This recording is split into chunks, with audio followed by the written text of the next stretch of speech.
Hi friends, welcome to our channel. మేమైతే ఈరోజు పాలు ఉండ్రాలన్నమాట, ఉండ్రాళ్ళ పాయసం చేసుకున్నామండి మన వినాయక చవితికి అనమాట.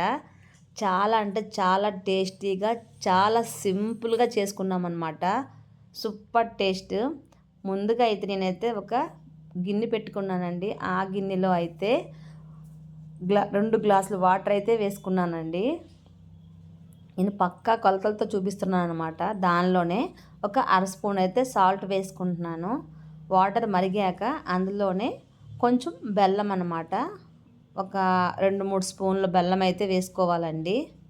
బెల్లం వేసుకొని బాగా కరిగించుకోవాలన్నమాట వాటర్లో. ఇగోండి, 2 గ్లాసులు వాటర్ వేసాను కదా. 2 గ్లాసుల వాటర్కి 2 గ్లాసులు అయితే బియ్యం పిండి అండి. బియ్యాన్ని నీట్గా కడిగి బియ్యం పట్టించుకున్నానండి. బియ్యం పిండి అదైతే 2 గ్లాసులు బియ్యం పిండి వేసుకున్నాను. ఎందుకంటే ఇది వినాయక చవితి పండగ కోసం కదండి చేస్తున్నాను, అందుకని. ఇగోండి, ముద్ద అయితే ఇలా వచ్చిందనమాట. వీటినైతే ఇప్పుడు చిన్న చిన్న ఉండ్రాలుగా మనమైతే చేసుకోవాలండి. చాలా సింపుల్ రెసిపీ అండి. చాలా అంటే చాలా టేస్ట్ కూడా బాగుంటాయి అన్నమాట. ఇలా ఒక ప్లేట్లో ఉండ్రాలన్నీ వేసుకున్నాను అనమాట. ఉండ్రాలన్నీ చుట్టుకుంటున్నాను నేనే. మా పిల్లలు హెల్ప్ చేస్తామన్నారండి, కానీ వాళ్ళు లేవడం లేట్ అయిందని నేనే చేసుకుంటున్నాను అనమాట.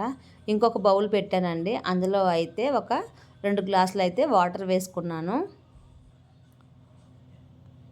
ముందుగా అయితే నేనైతే కొన్ని సగ్గుబియ్యం నానబెట్టుకున్నాను అనమాట. ఒక అర గ్లాస్ సగ్గుబియ్యాన్ని అయితే నానబెట్టుకున్నాను.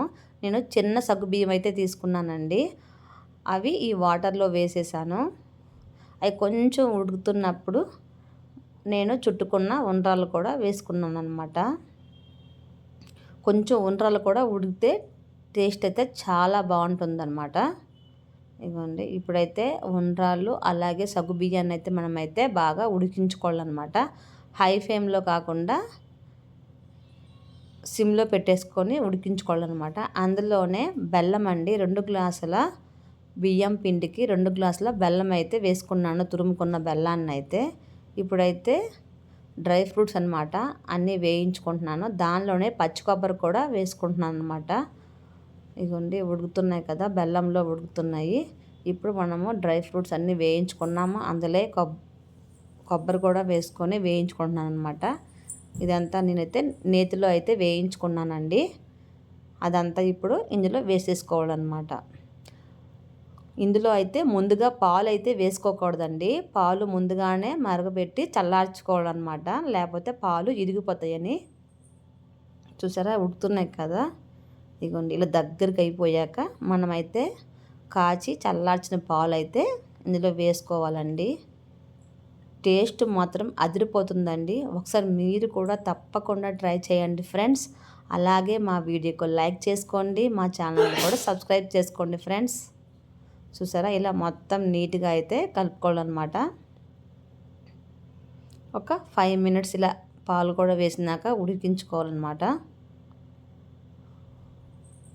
ఇదిగోండి, ఉండ్రాళ్ళ పాయసం అయితే రెడీ అయిపోయిందండి మన బొజ్జ వినాయకుని కోసం అయితే. టేస్ట్ కూడా అదిరిపోయిందండి.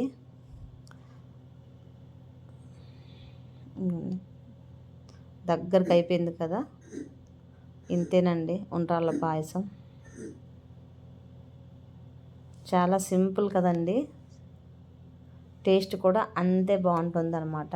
మీరు కూడా ఇంట్లో ఈ రెసిపీని అయితే ట్రై చేయండి ఫ్రెండ్స్. మీకు ఎలా వచ్చిందో మాకైతే కామెంట్ చేయండి. Bye bye friends.